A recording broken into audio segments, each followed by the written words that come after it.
Shalom para wanita yang luar biasa yang dikasihi Tuhan. Selamat bergabung kembali ke dalam ibadah online Gilgal Women Fellowship. Mari saya undang kita semua untuk bersama-sama kita mau memuji dan menyembah Tuhan dengan antusias. Shalom para wanita, selamat datang di ibadah Gilgal Women Fellowship. Tidak terasa ya, 1 bulan sudah berlalu dan kita kumpul bersama pada hari ini. Dan kita mau membesarkan nama Tuhan. Kita lihat kebaikan Tuhan dalam hidup kita selama sebulan ini, luar biasa bukan? Mari kita naikkan ucapan syukur kita kepada Tuhan. Yuk kita nyanyikan sama-sama. Besarlah Tuhan dan layak dipuji, besarlah namanya, kekallah kuasanya, aman berlindung dalam naungannya, setia Allah bagi kita, di pihak kita. Katakan terpujilah, terpujilah Tuhan, terbukti kuasanya, Dia telah menunjukkan kasih-Nya pada kita, sebab Tuhan telah bangkit menyayangi kita. Terpujilah Tuhan, terpuji namanya, Yesus Allah perkasa. Kita boleh tepuk tangan sama-sama. Kita nyanyikan besarlah Tuhan dan layak dipuji.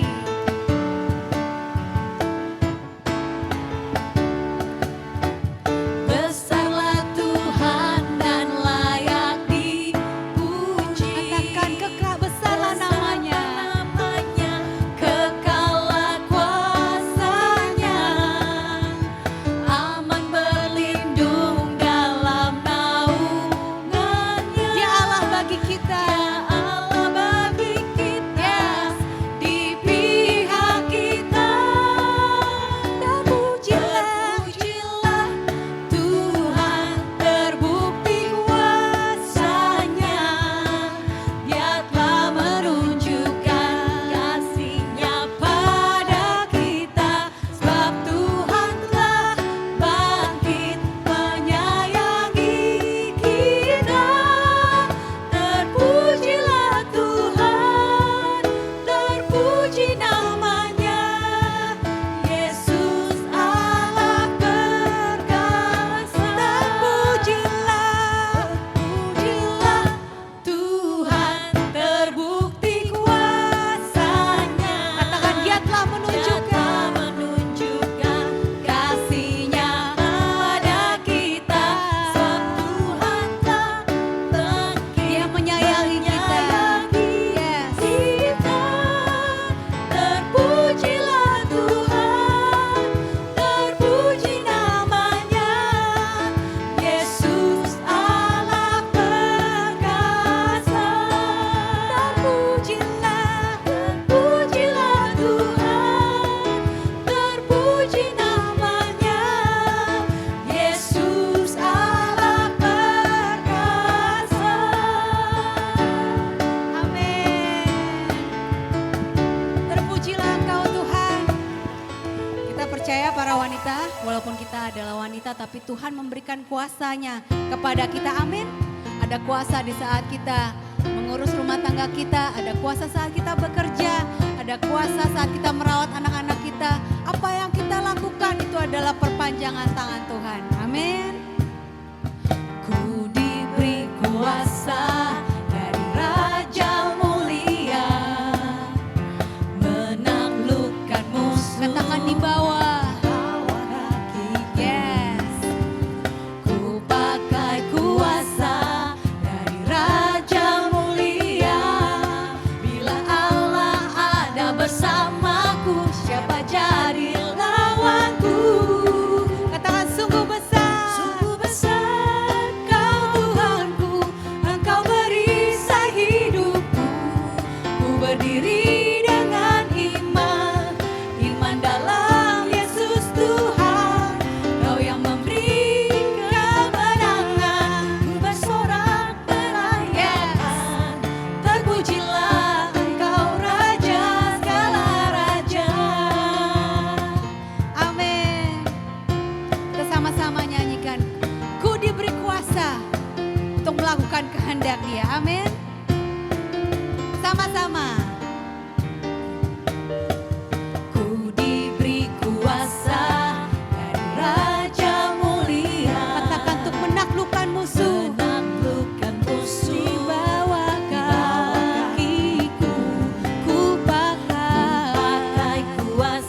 Kami percaya dimanapun kami menyembah, Engkau hadir bersama dengan kami.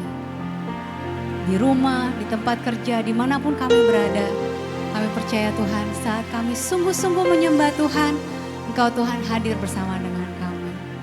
Mari para wanita, kita nyanyikan lagu ini bersama-sama. Saat ku menyembah-Mu, Roh-Mu bekerja. Saat ku menyembah-Mu, Roh-Mu bekerja. Saat ku memuji-Mu, Kau berkata di atas pujian. Ku angkat hatiku,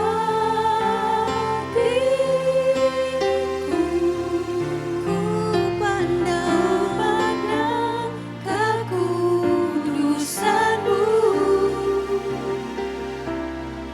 Saat ku sembah, ku puji-Mu, ku rasakan kehadiran-Mu Tuhan.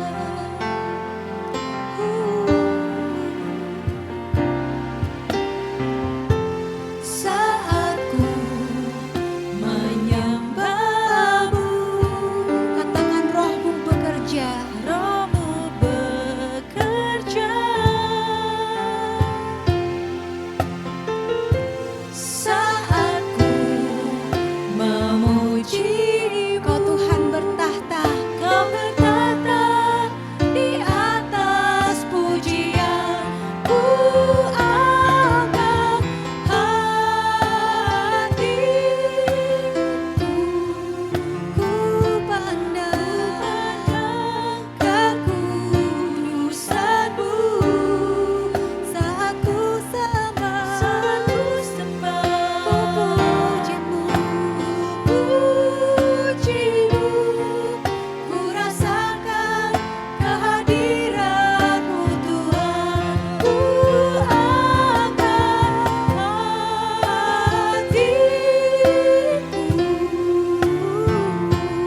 ku pandang kekudusan-Mu. Saat ku sembah, Saat ku sembah, ku puji-Mu, ku rasakan kehadiran-Mu Tuhan. Ku angkat. mari kita angkat hati kita kepada Tuhan. Mari kita pandang kekudusan-Nya. Kekudusan-Mu. Saat ku sembah, Saat ku sembah, puji-Mu.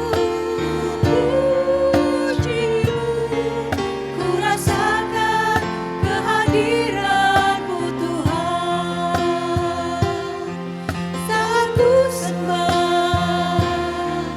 ku puji-Mu, ku rasakan kehadiran-Mu Tuhan. Saat ku sembah, Saat ku sembah, ku puji-Mu, ku rasakan kehadiran-Mu Tuhan.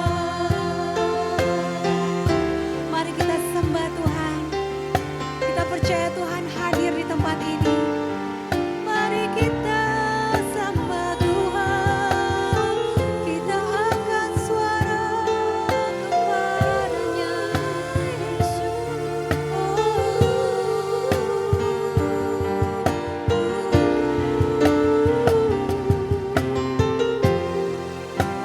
Kami percaya kami punya Tuhan yang besar. Tuhan yang selalu memegang janji-Mu Tuhan. Allah yang berkuasa di dalam kehidupan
sungguh besar kuasa-Mu Tuhan. Inilah pujian kami bagi-Mu dan biarlah Engkau disenangkan. Kita sama-sama katakan, amin. Shalom, Gilgal Women Fellowship yang dikasihi Tuhan. Pada momen ini, saya ingin bersaksi tentang hidup yang diiringi dengan pelayanan. Saya Yuliana, dan saya sudah bergabung melayani di GBI Gilgal kurang lebih 19 tahun yang lalu hingga saat ini. Bidang yang saya layani adalah tentunya di bidang ibadah umum, dalam Sunday School Gilgal Kids, dalam pengajaran sebagai Family Cell Leader, pelayanan di senior, dan tidak kalah lagi adalah di Women Fellowship. Tujuan dari saya melayani adalah bukan adu kesibukan waktunya, adu banyak-banyakan, bukan. Tetapi bagi saya melayani adalah meningkatkan dan melatih kapasitas hati. Mengapa? Karena di saat kita melayani, kita akan melayani orang-orang dengan sikap dan sifat masing-masing. Tentunya banyak pengalaman yang sudah didapat. Yang namanya dimaki, dimarahin, dibentak, bahkan difitnah, itu seringkali menjadi makanan sehari-hari. Dulu saya merasa sedih dan kesal karena sudah memberikan yang terbaik, tapi kenapa ya respon sekitar kita seperti itu? Sehingga dulu saya selalu berkata sabar terhadap diri saya. Namun kata-kata sabar itu ada batasnya ya, buat manusia tidaklah cukup. Sehingga suatu ketika saya mendapat hikmat bahwa mengapa saya melayani, mengapa Tuhan mau saya melayani, adalah saya mau bertumbuh secara rohani. Saya mau berbuah, mengalami buah-buah roh, yaitu yang ada di Galatia 5 ayat 22. Yang saya suka beberapa buah roh adalah kasih, kesabaran, dan pengendalian diri. Itu yang selalu menjadi rema buat saya.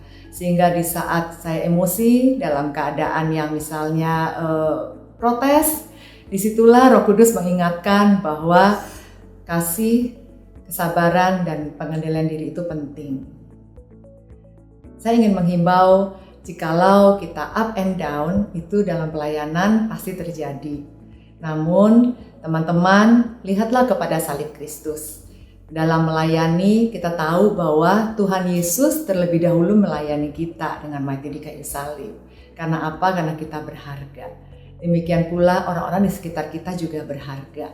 Sehingga Tuhan yang terlebih dahulu melayani saya, maka saya juga mau menjadi alat Tuhan untuk melayani orang-orang di sekitar saya, jiwa-jiwa di sekeliling kita. Dan pada saat melayani, kita juga melatih otot-otot rohani. Dan sekaligus beriring dengan waktu, iman saya juga makin bertambah. Sebagai contoh di Sunday School, pada saat melayani, saya tidak fokus kepada bagaimana variatifnya sikap anak-anak yang terkadang sulit. Namun fokuslah kepada jiwa-jiwa yang ada. Anak-anak yang dikirim itu luar biasa dan berharga di mata Tuhan. Sama seperti kita berharga di mata Tuhan. Dan pada satu ketika, jikalau jiwa-jiwa tersebut, anak-anak, mereka bisa mengalami Tuhan, mereka bisa melakukan apa yang menjadi keinginan Tuhan, itu semua jerih payah tidak sia-sia. Dan sungguh iman saya bertumbuh dan terus mengalami sukacita dan terus bernyala-nyala kembali di dalam pelayanan. Mari Ibu-Ibu, pesan saya adalah tetaplah layani Tuhan dengan antusias dan dengan semangat. Karena jiwa-jiwa di sekitar kita Tuhan berikan sungguh berharga. Tuhan mengasihi mereka seperti Tuhan mengasihi saya dan saudara. Ada satu ayat emas yang selalu saya pegang selama melayani, yaitu di Roma 12 ayat 11. Janganlah hendaknya kerajinanmu kendor, biarlah rohmu menyala-nyala dan layanilah Tuhan. Selalu bernyala-nyala dalam Tuhan ya, setiap melayani dan terus maju, janganlah kendor. Sekian kesaksian saya, Tuhan Yesus memberkati. Wow, luar biasa sekali kesaksian yang diberikan oleh Ibu Yuliana. Saya percaya kita semua diberkati. Dan saat ini kita akan mendengarkan sharing firman Tuhan yang akan dibawakan oleh seorang hamba Tuhan yang luar biasa, yang diurapi, yang selalu setia melayani Tuhan. Dan tanpa berlama-lama lagi, mari kita sambut dengan hangat Ibu Fenty Jonathan. Shalom, selamat pagi, selamat siang buat setiap ibu-ibu, setiap saudara dimanapun, setiap ibu dan saudara berada. Salam sejahtera, senang sekali bisa berjumpa kembali walaupun secara online. Tapi saya sungguh berharap bahwa kebenaran firman Tuhan gak bisa dibatasi oleh apapun. Dan terima kasih buat Gilgal Women Fellowship yang sudah memberi saya kesempatan untuk bisa share kebenaran firman Tuhan menjelang lebaran. Biasa kalau udah menjelang lebaran, ibu-ibu udah sedikit pusing dan panik karena pembantu pada pulang kampung, betul ya? Tapi saya berharap bahwa kebenaran firman Tuhan yang saya mau share secara singkat saat ini bisa menguatkan, bisa memberikan inspirasi buat setiap saudara dan ibu-ibu dimanapun berada. Saya mengambil judul melayani bukan kaleng-kaleng. Kalau bukan kaleng-kaleng itu artinya apa? Bukan sembarangan. Sebenarnya judul ini tercetus sewaktu saya sempat ngobrol dengan seorang hamba Tuhan, seorang ibu, seorang hamba Tuhan, istri seorang hamba Tuhan juga, dia pelayan Tuhan. Kemudian saya share dengan dia, kemudian tercetuslah judul ini, melayani bukan kaleng-kaleng. Menurut ibu-ibu kalau mendengar kata melayani, itu apa yang ada di benak ibu-ibu? Bentuk pelayanan di gereja, betul? Melayani, pelayanan sebenarnya akar katanya sama, layan. Tetapi memiliki pengertian yang sedikit berbeda aplikasinya. Kalau menurut kamus besar itu pelayanan atau melayani, itu sama-sama berarti membantu, menyiapkan atau mengurus apa-apa yang diperlukan. Tetapi kalau melayani itu lebih personal. Kalau pelayanan mungkin bisa bentuk pelayanan atau organisasi atau strukturnya. Karena itu saat ini siang hari ini, saya mau share 3 hal buat setiap ibu-ibu dan saudara. Kenapa sih setiap kita harus melayani? Yang pertama, ada 3 hal penting. Yang pertama, yaitu melayani itu sebuah panggilan hidup. Dalam Yesaya 4:3-21, saya bacakan, kalau ibu bisa buka silahkan. Yesaya 4:3-21, umat yang telah kubentuk bagiku akan memberitakan kemasyuranku. Kemudian Matius 20:28, bahasa Indonesia sehari-hari yang berkata, sama seperti anak manusia datang, bukan untuk dilayani, tetapi melainkan untuk melayani dan menyerahkan nyawanya untuk membebaskan banyak orang. Dilayani dan melayani. Dilayani kita tahu fokusnya adalah diri kita. Kita menuntut orang lain melakukan untuk diri kita. Karena itu banyak sekali yang kita berkata kita melayani, tapi sesungguhnya kita sedang dilayani maunya. Jadi gampang sekali kita bersungut-sungut. Kita gampang sekali burn out. Bisa saudara. Karena melayani yang Tuhan maksudkan adalah melakukan untuk orang lain, memberi untuk orang lain. Kata melayani di sini dalam bahasa Yunaninya berkata diakone. Diakone. Sering kita katakan menjadi diakon. Ya. Diakone artinya apa? Pelayanan di meja makan. Yesus senang sekali kalau kita baca di Alkitab ya. Senang sekali makan di rumah orang. Kenapa? Karena itu menjadi kesempatan untuk bisa orang lagi relax, kita bisa sharing firman Tuhan, kita bisa menguatkan, kita bisa mendoakan. Pelayanan di meja makan. Mungkin orang yang melayani di meja makan, mungkin kita katakan orang yang lebih rendah. Gitu ya. Mungkin seperti pembantu di rumah kita, asisten rumah tangga gitu ya. Tetapi yang Tuhan maksudkan adalah pelayanan di meja makan ini adalah di meja makan tidak ada yang lebih tinggi. Tidak ada yang lebih hebat. Semuanya sama. Kita saling melayani satu dengan yang lainnya. Ada yang melayani sesuai dengan karunia yang Tuhan berikan. Dengar. Saya mau berkata bahwa ujungnya selalu Yesus itu memberitakan keselamatan. Karena saya mau berkata bahwa melayani itu adalah sebuah kehormatan. Tuhan mau cari yang pinter, yang lebih rajin, yang lebih hebat, bisa Tuhan dapatkan. Tapi firman Tuhan berkata justru lewat kelemahanku lah kuasanya menjadi sempurna.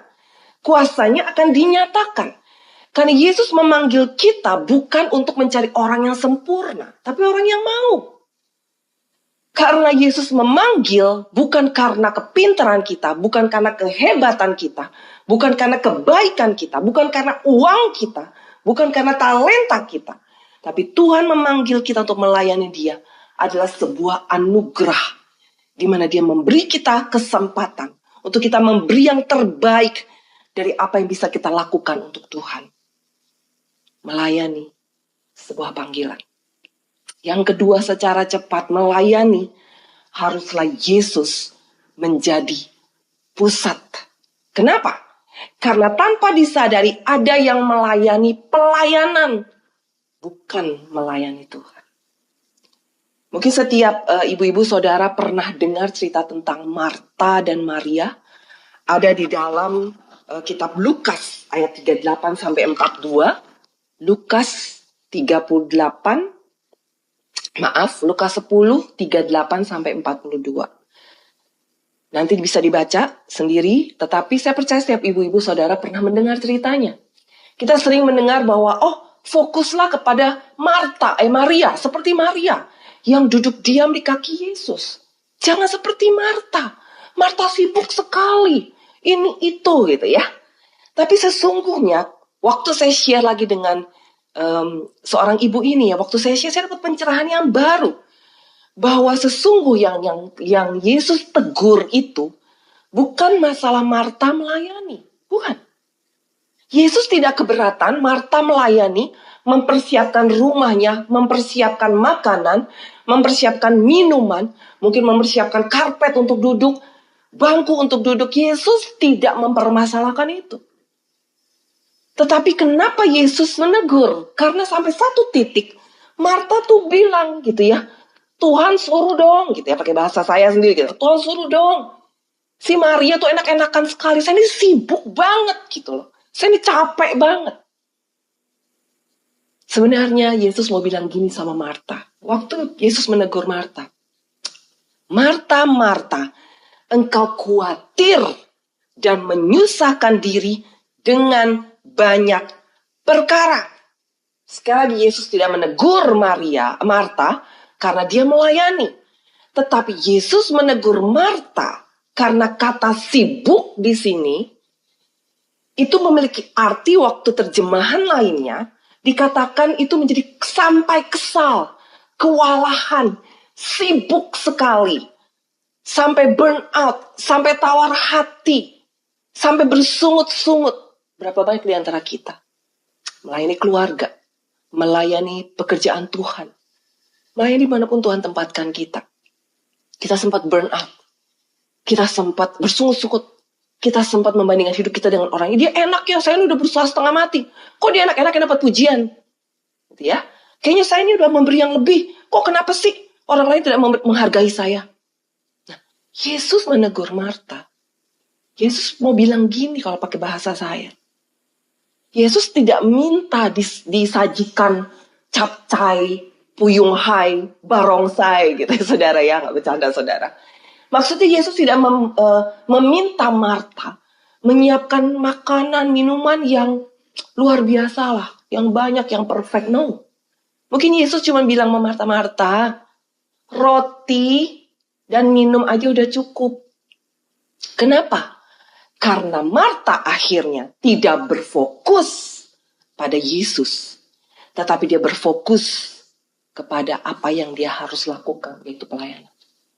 Banyak di antara kita sekali lagi melayani pelayanan dan bukan melayani Tuhan. Karena Yesus tidak lagi menjadi center, menjadi pusat dalam hidup kita. Dengar, kekristenan itu bicara hubungan. Sama. Melayani itu bicara hubungan. Karena itu saudara, kalau kita tidak punya hubungan relationship sama Tuhan, maka yang terjadi kita melayani, pelayanan, sampai satu titik kita akan tawar hati, kita burn out, kita nyerah, kita capek, kita lelah, kita sibuk sekali tapi rasanya kosong, rasanya gak dapat apa-apa. Kenapa? Karena melayani itu sebuah hubungan. Hubungan dengan Kristus melahirkan pelayanan. Jangan dibalik. Kita sibuk melayani, baru membangun hubungan dengan Kristus. Sewaktu saya share dengan ibu ini, saya pun ditegur. Saya juga tertegur dan tertemplak, saudara. Kenapa? Karena banyak di antara kita berkata kita melayani, sibuk melayani, tapi sesungguhnya kita sedang melayani pelayanan dan bukan Yesus lagi. Bukan lagi Tuhan yang menjadi center. Saya mau berkata tidak ada gembala yang sempurna. Nggak ada gereja yang sempurna. Kalau ada, terus kita masuk ke dalam pelayanan itu, ke dalam gereja itu, menjadi tidak sempurna.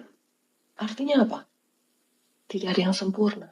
Hanya Yesus yang memanggil kita, yang akan menyempurnakan, melengkapi kita. Kalau kita tetap menjadikan dia center, pusat, fokus, melibatkan dia lewat apapun yang kita lakukan. Saya ingat sebuah kesaksian singkat. Tanpa mengurangi rasa hormat, saya mengasihi pasangan ini, suami istri ini. Saya dan suami melayani mereka lama. Satu kali mereka sebelum mengalami pemulihan daripada Tuhan, saya ditelepon suaminya, saya datang, suaminya dalam baju yang sudah compang-compangnya, kancing yang sudah di mana, aut-autan. Saya berkata, anaknya di mana? Di kamar. Istri kamu di kamar. Saya langsung ingat, pisau di mana? Saya takut gitu ya. Kalau udah begini, ini takut di pisau gunting gitu ya. Otomatis, oh ya aman. Saya lihat dia sudah ada besot gitu ya, udah mukanya juga ada sesuatu lah gitu ya. Saya tanya, kenapa Pak? Gitu ya. Wah, saya sempat dipukul istrinya dan sebagainya. Singkatnya saya samperin istrinya.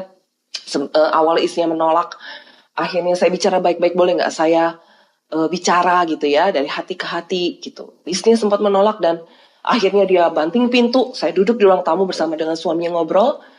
Nggak lama kemudian istrinya keluar, dia ambil Alkitab gitu ya. Kemudian dia keluar dari pintu, terus dia berkata, saya mau pelayanan doa. Shalom, Tuhan berkati. Saya dan suaminya hanya bisa bengong gitu ya. Kenapa saudara? Ya, begitu mudahnya, habis pukul suaminya, habis hajar suaminya, dia bisa pelayanan doa. Saudara, karena kita terjebak yang namanya pelayanan. Kita berpikir sudah melayani Tuhan. Tapi sesungguhnya, mungkin kita sedang melayani pelayanan. Dan Yesus tidak lagi menjadi center, pusat dalam hidup kita. Yang terakhir, melayani harus menjadi gaya hidup. Saya catat, memang saya buka Alkitab karena saya sedikit kacamata yang juga kurang bisa membaca huruf yang kecil. Saya catat dalam Kolose 3 ayat 23 dalam bahasa Indonesia sehari-hari. Dikatakan, pekerjaan apa saja yang diberikan kepadamu, pekerjaan apa saja, mau ibu rumah tangga, mau penjaga toko, mau pelayan di gereja, mau dimanapun saudara ditempatkan Tuhan. Ya, yang diberikan kepadamu hendaklah kalian mengerjakannya dengan sepenuh hati, seolah-olah Tuhanlah yang kalian layani dan bukan hanya manusia. Kenapa? Artinya bukan hanya di dalam gereja, tapi lewat profesi kita, lewat status kita, ibu rumah tangga, pekerja, apapun juga. Tuhan berkata, lakukanlah dengan sepenuh hati, seolah-olah untuk Tuhan. Dengar, kita ini wanita ini seorang penolong. Fungsi kita sebagai seorang penolong. Seorang penolong kualitasnya akan terlihat dari orang yang kita tolong. Betul? Kita akan terlihat bagaimana suami kita, anak kita. Mungkin karyawan di kantor, di toko, rekan-rekan satu jawatan pelayanan. Kita ini penolong. Kualitas kita akan terlihat dari orang-orang. Terlihat dari orang-orang yang kita tolong. Apakah lebih baik? Apakah kita sudah menjawab kebutuhannya? Apakah kehadiran kita ini menguatkan, menginspirasi, menginfluence yang baik kebenaran firman Tuhan kepada mereka atau tidak? Yang membuat mereka mengalami Tuhan dan mengalami perubahan. Saudara, gaya hidup ini bicara sehari-hari. Lewat apapun yang kita lakukan, kita sedang melayani. Dengar. Mungkin kita lihat prioritas Tuhan, gitu ya. Kemudian mungkin keluarga atau pasangan, baru pelayanan. Buat saya, urutan itu sebenarnya tidaklah terlalu penting. Karena dimanapun dan apapun yang saudara lakukan, saudara sedang melayani. Bahkan saudara lagi di rumah pun lagi masak, saudara melayani. Saudara lagi berdoa, saudara melayani. Saudara lagi ngajarin anak, ya ujian, itu sedang melayani. Saudara, saya sering keringin rambut anak saya, sedang melayani. Siapin makan untuk suami, itu melayani. Cuci pakaian dalam suami, itu melayani. Setir orang gitu ya, seperti kakak saya setir. Setiap hamba Tuhan, pelayan Tuhan, sampai ke gereja, balik lagi, jemput lagi. Buat saya itu sebuah pelayanan juga. Bagi Tuhan gak dilihat statusnya kamu, jabatannya apa, kelebihan kamu apa. Tuhan lihat hati kita. Menjadi gaya hidup. Lewat apapun yang kita lakukan, kita sedang melayani. Jangan ketemu tukang sayur hanya ingetnya adalah nawar aja gitu ya. Tapi pernahkah kita memberi pujian? Saya di bawah, saya tinggal di apartemen. Saya di bawah itu ada tukang sayur. Saya kalau datang, saya biasakan untuk tidak selalu bertanya, Pak, saya mau beli sayur. No. Saya selalu berkata, Pak, apa kabar? Gimana Pak? Laku nggak Pak? Tadi kesini susah nggak nih? Pertanyaan yang simpel aja. Jangan, Pak, gimana kabar hari ini? Apakah Tuhan menjawab sesuatu buat hidup Bapak? Apakah Bapak lagi mengalami keguncangan, mengalami pergumulan? Berat, saudara, ngabur dia, saudara. Yang santai saja, saudara. Itu pun buat saya pribadi. Waktu saya dapat pencerahan, itu pun melayani. Bagian dari sebuah pelayanan. Kita mengatur keuangan keluarga pun itu sebuah pelayanan. Artinya apa? Kita menjawab kebutuhan dimanapun kita ditempatkan. Sampai orang-orang itu mendapatkan kasih karunia Allah. Mereka ditolong, mereka dibantu. Sampai mereka bisa bertumbuh, mereka ngalamin Tuhan, ngalamin perubahan. Mereka ditolong. Itu adalah tugas kita. Sebagai seorang wanita, seorang ibu. Yang melayani sebagai gaya hidup. Ada seorang istri yang bangun pagi-pagi, gitu ya. Dia ke pasar, suaminya bangun berangkat kerja, anaknya sudah disiapkan makanan segalanya, saudara. Dia ke pasar, dia pikir dia mau makan kepiting karena suaminya suka kepiting. Dia ke pasar, saudara, dia beli kepiting dan sebagainya, dia pulang, dia suruh pembantu bikin bumbunya begini begitu, selesai, sorenya suaminya pulang, dia sajikan kepiting. Kemudian waktu mulai disajikan, suaminya duduk, anaknya duduk, dia mulai bicara ibu ini. Pak, tahu nggak? Tadi papa belum bangun, saya udah ke pasar loh. Sadar nggak? Saya ke pasar ya, saya cari kepiting, lagi nggak musim kepiting, kecil-kecil. Tapi akhirnya saya dapat yang gede. Saya beli juga bumbu-bumbu sampai di rumah. Saya suruh pembantu untuk mengolah bumbu. Dia sempat salah. Kemudian saya harus rebus, saya harus perhatikan pembantu bikin bumbu, saya harus urus ini, urus itu. Dengar. Seorang pria atau suami waktu dengar begitu, dia berpikir adalah satu, memberi solusi. Akhirnya apa yang terjadi, suaminya bilang gini, ya udah kalau begitu lain kali gak usah masak kepiting. Istrinya kaget. Kemudian dia berdiri, dia masuk ke kamar, dia tutup pintu. Suaminya bilang, waduh gue salah lagi nih gitu ya. Kenapa? Karena istrinya bercerita gitu, dia mau dipuji. Dia sekedar mau dipuji, dia sekedar mau dihargai gitu ya. Tapi dengar, mungkin suaminya tidak mengerti kebutuhan itu. Nanti itu ada sesi khusus ya.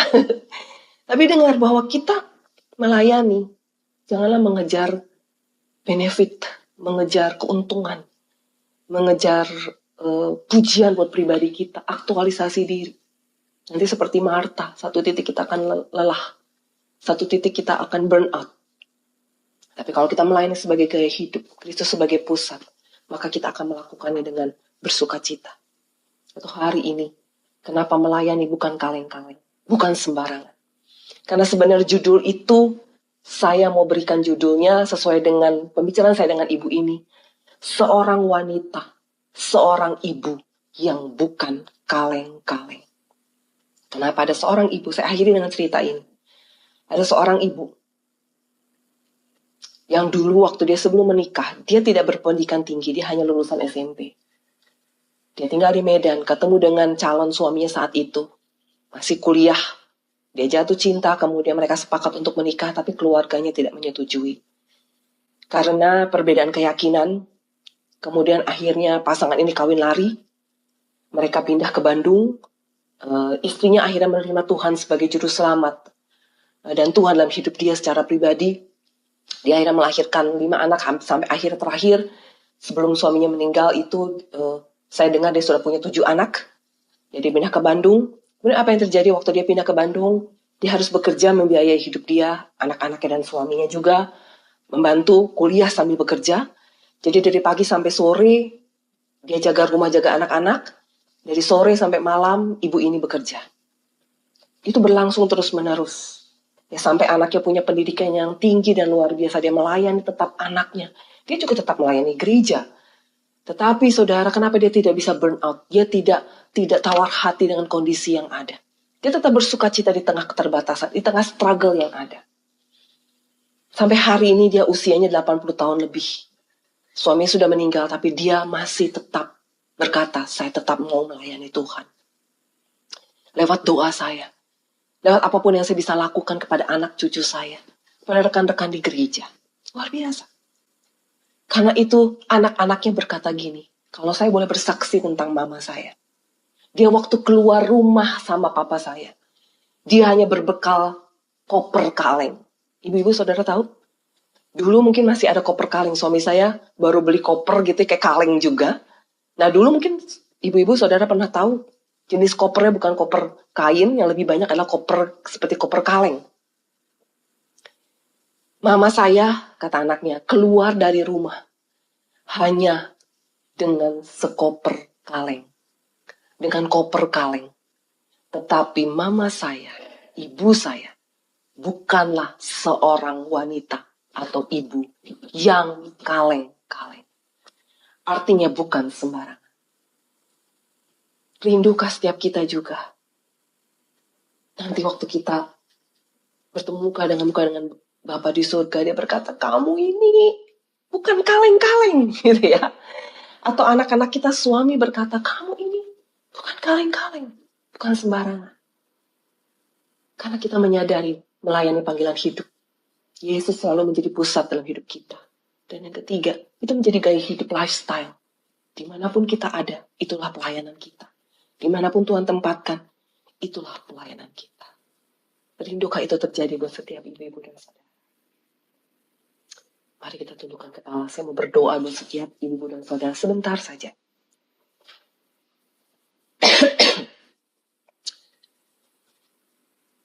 Tuhan Yesus, hamba-Mu sudah selesai menyampaikan kebenaran firman. Kami tahu Tuhan, kami memiliki banyak keterbatasan. Tapi kami tahu kami dipanggil pada panggilan-Mu yang kudus. Kau tidak melihat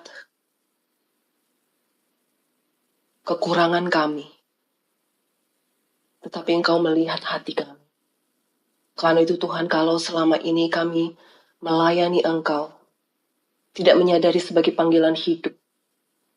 Mungkin hari ini ada di antara ibu-ibu dan saudara yang sedang burn out, yang sedang patah semangat, yang sedang berkata mau mundur. Saya pernah ngalamin masa-masa itu. Sempat mau menyerah, sempat tidak lagi mau berdoa, baca firman Tuhan, datang kepada Tuhan. Saya pernah ngalamin masa-masa itu, jadi saya mengerti kalau ada saudara dan ibu-ibu ngalamin masa itu. Tapi dengar hari ini, tangan Tuhan sedang terbuka lebar buat setiap pribadi kita. Dia kata, mari datang. Aku gak cari yang hebat, sempurna, pintar. Aku cari yang mau memberi hidupnya. Melayani. Janganlah dibatasi tembok gereja. Layanilah aku sebagai gaya hidupmu. Dimanapun kau ditempatkan. Sekecil apapun kau dipercayakan. Mungkin pelayanan di dalam gereja. Lakukanlah itu seperti engkau sedang melayani aku, kata Tuhan. Dan biarkan siang hari Tuhan menguatkan, meneguhkan, membangkitkan kembali hati kita, semangat kita kembali untuk melayani Dia, mengasihi Dia lebih lagi.